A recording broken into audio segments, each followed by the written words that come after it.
Alhamdulillah wa syukurillah wal khair wa syarru bi masyiatillah la haula wa la quwata illa billah. Syukur kita kehadirat Allah Subhanahu wa taala telah memberikan kita nikmat sehat wal afiah. Nikmat kita untuk dapat melangkahkan kaki kita hadir di majelis rutinan kita. Kita masih dapat mendengar dengan baik, kita masih dapat melihat dengan baik, dan kita insyaallah dapat mencerna dengan baik. Mudah-mudahan dari segenap apa yang Allah telah limpahkan kenikmatan itu, kita tergolong menjadi hamba-Nya yang selalu bersyukur kepada Allah Subhanahu wa taala, dan segala amal ibadah yang telah kita lakukan dan akan kita lakukan selalu dibimbing oleh Allah, diberikan hidayah oleh Allah, dilindungi oleh Allah, dan diterima serta dilipat gandakan oleh Allah Subhanahu wa taala. Amin amin ya rabbal alamin. Salawat teriring salam tak lupa selalu kita surahkan kepada baginda Nabi besar Muhammad sallallahu alaihi wasallam, dengan kita selalu mengucapkan dan bersalawat atas cinta kita kepada beliau. Mudah-mudahan kita diaku dan kita dianggap menjadi umatnya yang terpilih, umatnya yang dicinta, dan umatnya yang ditunggu, dan kelak yaumul hisab kita mendapatkan syafaatul uzma. Amin amin ya rabbal alamin. Hadirin yang dimuliakan oleh Allah Subhanahu wa taala, ada nasihat dan hikmah dari Sayyidina Ali bin Abi Thalib karramallahu wajhah. Laula khamsun hisalun lasara an-nasu kulluhum salihin. Kalaulah bukan karena 5 perkara yang ini akan menjadi penghalang utama kesalehan. Kalaulah bukan karena 5 perkara ini, orang akan menjadi sangat soleh. Apa itu 5 perkara? Yang pertama adalah awwaluha qana'atu bil jahli, merasa cukup dengan kebodohan. Qanaah kan cenderung kita sebutkan dengan kebaikan, ya, ngerasa cukup atas apa yang diberikan oleh Allah, kan biasanya begitu. Tapi ini enggak, ini yang membuat celaka orang. Ini qanaah bil jahli, merasa cukup dan senang dengan kebodohan. Yani maknanya adalah orang puas dengan ketidaktahuannya, dengan bodoh nyaman aja gitu, nggak mau nuntut ilmu, nggak mau belajar, nggak mau memperbaiki diri, nggak mau memakai nasihat yang selama ini didengar. Nah, ini nyaman sama kebodohan loh. Sebab apa? Orang kalau tanpa ilmu itu pasti berada dalam kesesatan, kegelapan, kejahilan. Dan itu emang yang ditarget oleh iblis laknatullah. Jadi kalau orang nyaman sama males bahasanya, ya berarti dia udah tahu tuh hobi sama jahil, seneng sama bodoh, dinasehatin kagak mempan. Nah, ini merasuk orang-orang yang merasa diri dia udah tahu. Makanya kita diminta untuk merasa kurang dalam kita menggali ilmu dan menggapai apa-apa yang memang dirisalahkan oleh baginda Nabi besar Muhammad sallallahu alaihi wasallam. Karena ilmu itu cahaya. Ya, kita kalau nggak tahu apa-apa, kita pasti nanya sama yang tahu. Karena itu bagian dari pembeda. Nggak mungkin sama orang yang tahu sama yang nggak tahu, nggak sama. Karena Al-Quran mengatakan hal yastawil ladina ya'lamuna wal ladina la ya'lamun. Katakanlah wahai Muhammad, apakah sama orang-orang yang mengetahui dengan yang tidak mengetahui? Pasti tidak sama. Dan juga kenapa sampai kebodohan ini adalah satu kesialan? Karena memang derajatnya antara orang yang bodoh dengan orang yang jahil itu jauh banget derajat bedanya. Sampai diwajibkan atau difardukan. Rasulullah SAW, talabul ilmi fardhatun ala kulli muslimin. Kita ini diwajibin untuk ilmu. Makanya sial kalau orang sampai qanaahnya sama jahil, sama kebodohan, seneng hobi sama males.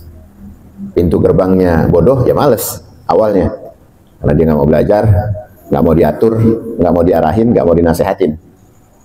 Ini juga di dalam hadis Abi Hurairah radhiyallahu anhu qala Rasulullah sallallahu alaihi wasallam yang kita sering bacakan, Man salaka tariqan yaltamisu fihi ilman sahalallahu tariqan ilal jannah. Dan siapa menempuh jalan untuk menuntut ilmu, Allah akan permudah baginya jalan menuju surga. Karena kita tahu apa-apa jalan yang menunjukkan arahnya untuk memberi pengetahuan lebih banyak, maka dia akan tertuntun kepada jalan menuju surganya Allah Subhanahu wa taala. Jadi ibadah nggak ada ilmu, kira-kira gimana, diterima apa enggak? Nggak diterima, nggak bakal. Kerajinan misalnya dia ibadah, ya nggak tahu waktunya, dia nggak tahu ilmunya. Kelihatan soleh banget misalnya, dia kagak tahu ilmunya, kagak pakai wudhu. Dia sholat banyak banget rokaatnya, sampai 5, 6, 7. Dia kagak ada ilmunya, kagak bakal diterima.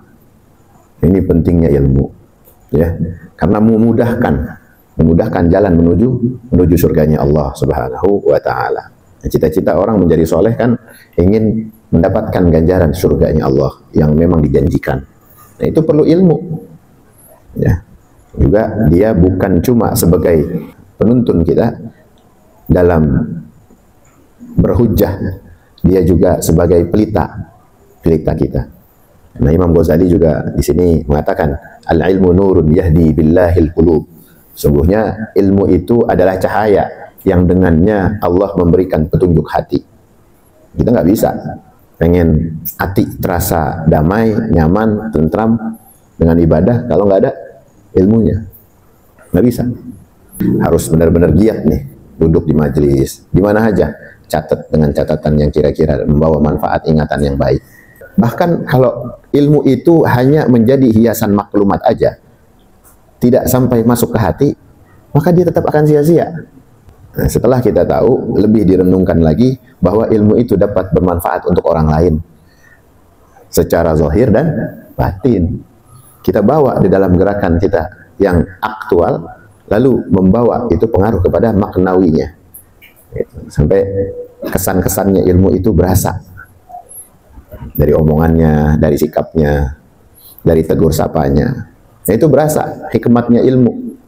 Dia dapat bukan cuma kita mengabdi padanya, tapi dia dapat juga sebagai penerang kita menuju jalan Allah Subhanahu wa taala. Ini kenikmatan.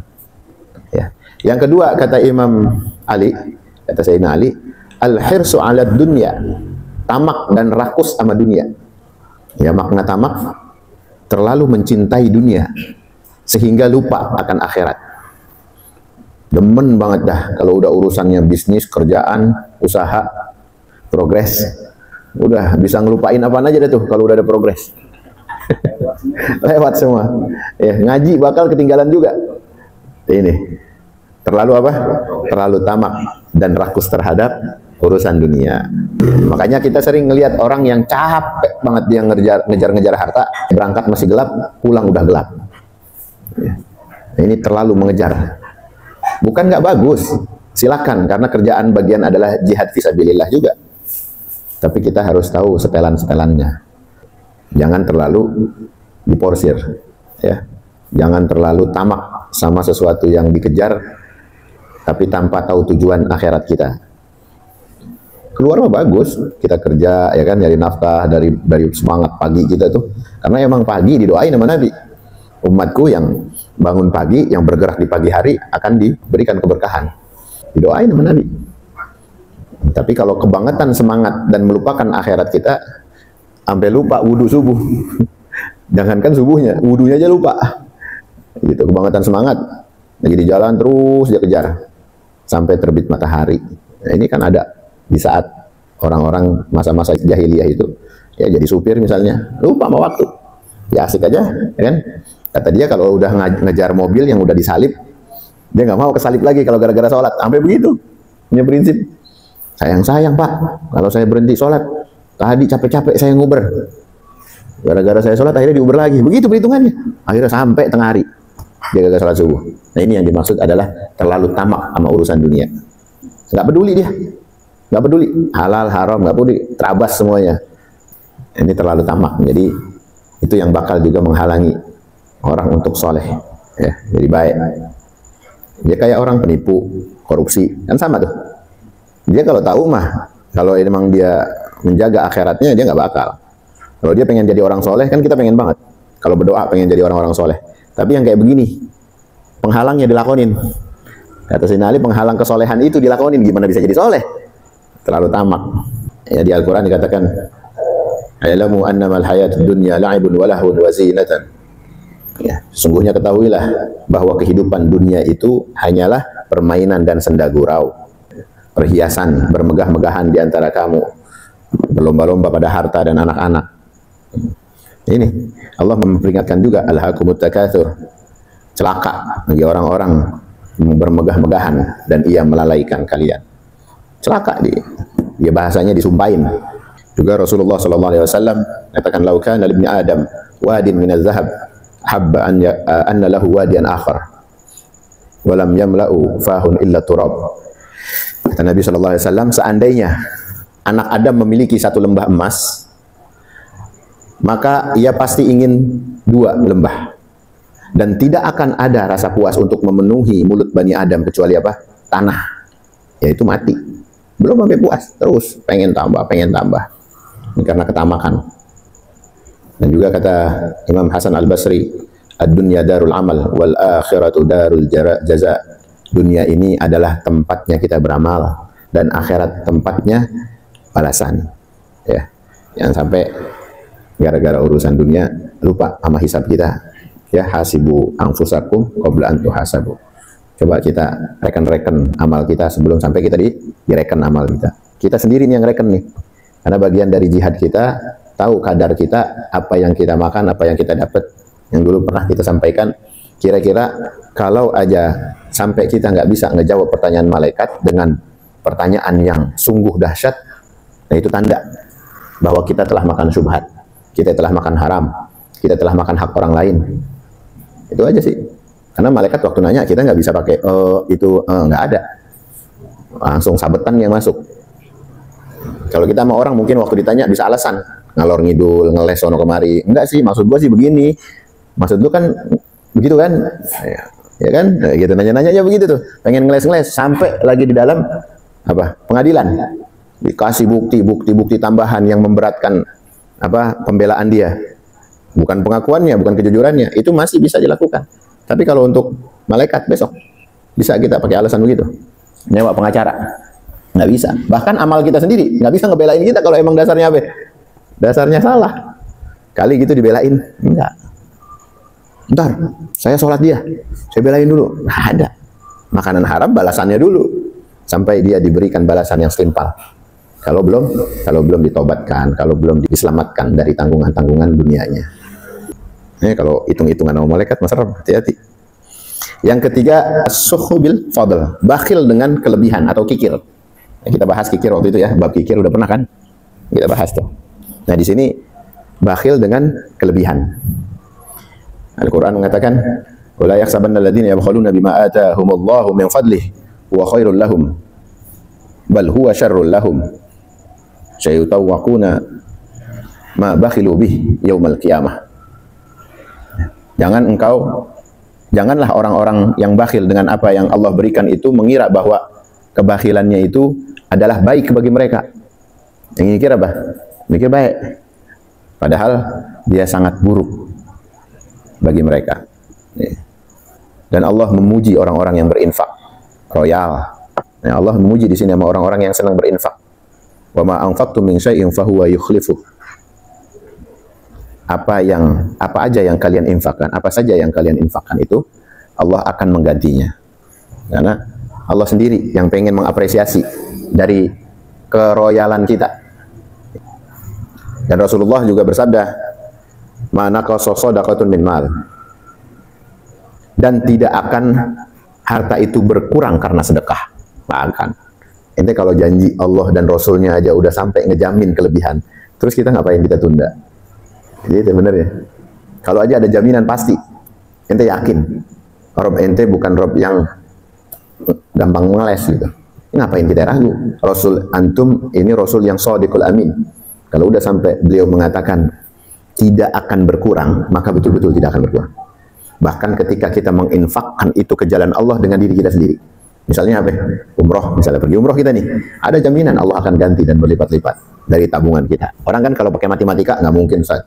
kayaknya lama banget kalau kita mau nabung mah. Tapi enggak, itu akan diganti, dan janji Allah serta Rasulnya itu betul-betul terpercaya.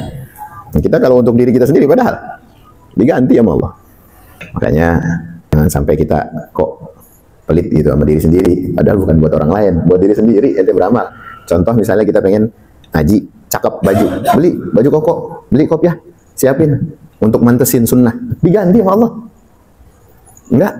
Enggak pakai matematikanya kita, makin berkurang nih, enggak, diganti. Ada yang Allah berikan dari rezekinya nanti, bahkan berlipat-lipat kalau kita meyakininya dengan keyakinan yang sempurna bahwa Allah adalah kebenaran kalamnya, ya, dan Rasulullah juga akan menjamin keabsahan dari saran-saran dan anjuran beliau. Kita yakin bersama dengan itu, maka akan terjadi. Itu yang dibilang progres kepada agama. Ya, itu kita punya progres agama juga. Berbisnis sama Allah dengan menjalankan perintahnya, nggak rugi kok.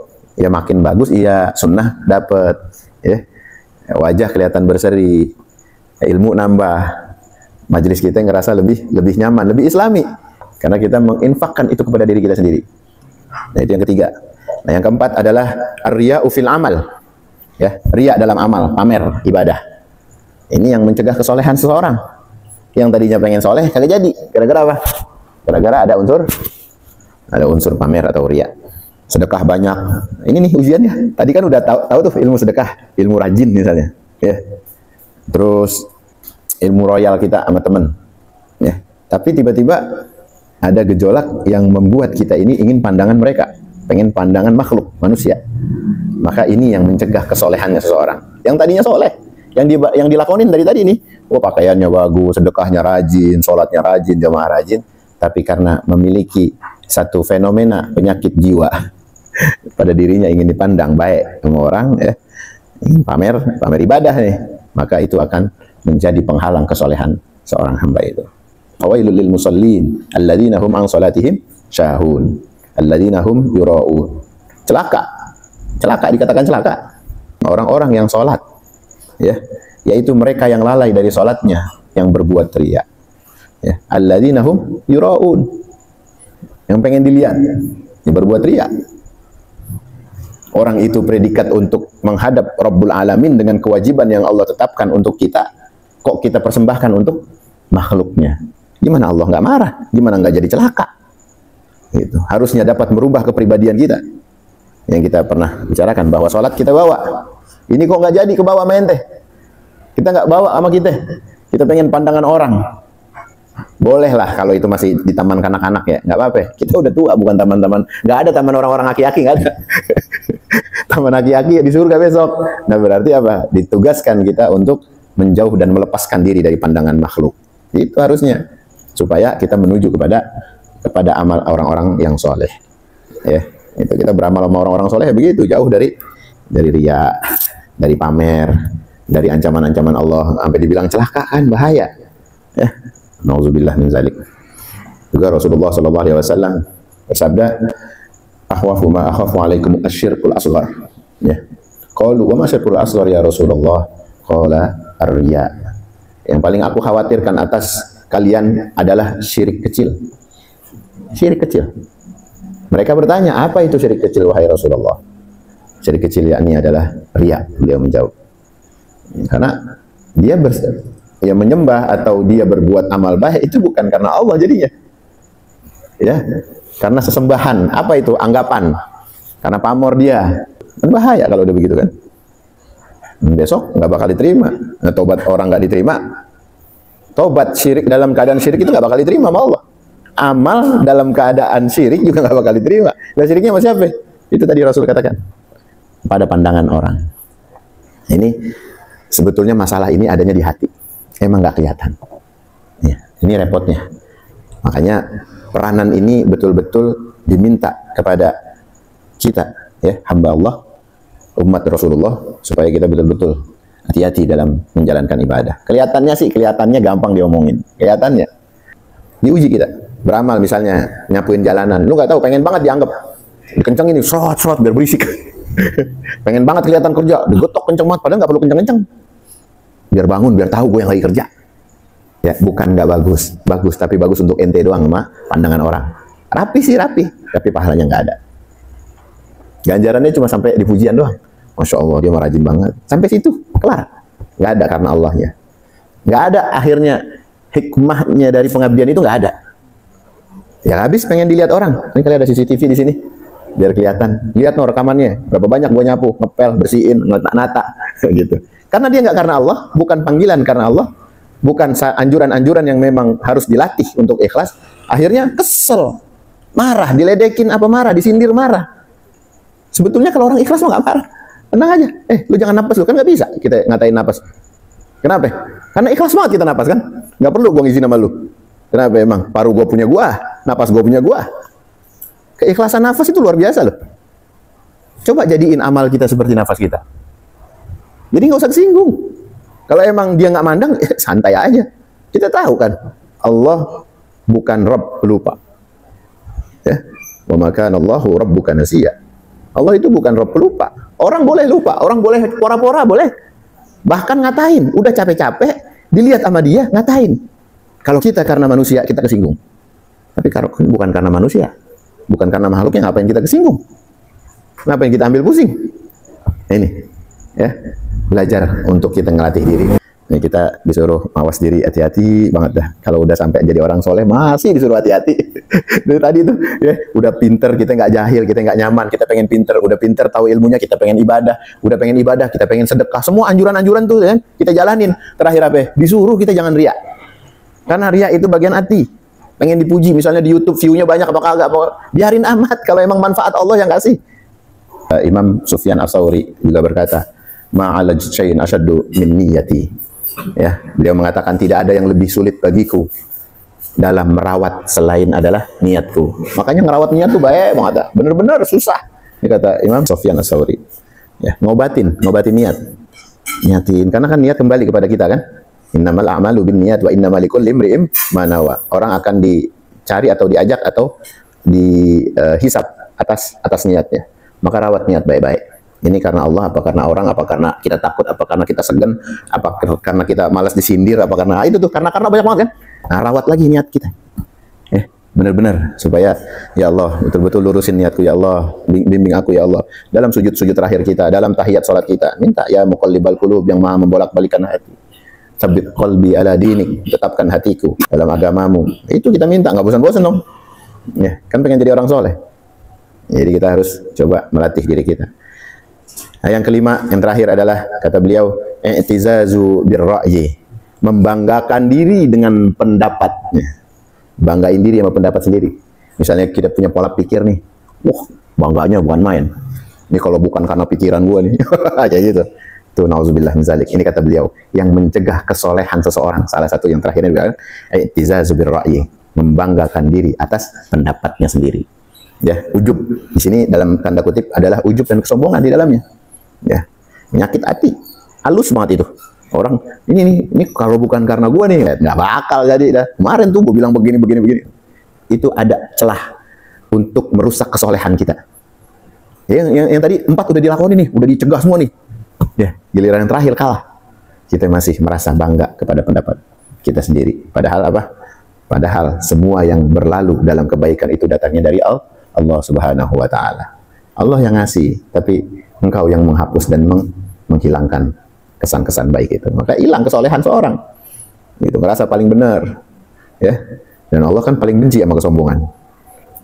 Di Al-Qur'an dikatakan surat Al-Luqman, "Wala tamshi fil ardi marajan innaka lan tahriqal arda wa lan tablugha al-jibala tula." Janganlah engkau berjalan di atas muka bumi dengan keadaan sombong. Ya, karena sungguh engkau tidak akan dapat menembus bumi dan tidak akan sampai setinggi gunung. Kita bisa nembus bumi. Boro-boro kita gali aja perlu pakai alat. Mau nembus bumi jalan kayak orang congkak banget. Udah kayak bayi kagak di bedong sampai tua. Lo kan jalan udah begini nih, udah jengger. Kayak ayam lagi kegerahan ya. Ayam kalau lagi kegerahan begitu tuh. Ini orang begini, lu seleo apa ya? Dalam ngomongnya kalau bisa begini apa sendekep kayak dikit. Begini aja. Ngebuluknya tek sampai gondrong apa? Kagak bisa sendakep gitu. Iya, pengennya wah, jalan begini aja nih. Lihatnya ribet malah kita. Kesarung orang ntar. Ya, nih diperingatkan jangan sampai kita sombong karena belum tentu ya apalagi udah pasti kagak bisa menembus bumi. Ya, apalagi juga kita bakal mencapai setinggi gunung. Ya kita tahu naik gunung aja susah banget. Ya liatin para pendaki. Ada yang mati karena kedinginan, ada yang kepleset, ada yang sampai halu, lupa jalan balik kagak inget. Tuh. Karena gunung ciptaan Allah tuh. Gimana kita mau ada nilai-nilai kesombongan di dalam diri? Apalagi yang kecil-kecil tadi tuh, yang halus tentang pendapat. Dan juga kita tahu hadis yang sangat ma'ruf dikatakan la yadkhulul jannata man kana fi qalbihi mithqala dzarratin minal kibr. Ya. Kata Nabi SAW, tidak akan masuk surga orang dalam hatinya terdapat seberat biji atom, lebih kecil lagi dari biji zur. Biji atom di sini beliau mengatakan. Ya, menafsirkan biji atom lebih kecil lagi. Kenapa? Jangan ada celah kesombongan. Jangan. Nggak bakal masuk surga sebiji atom juga.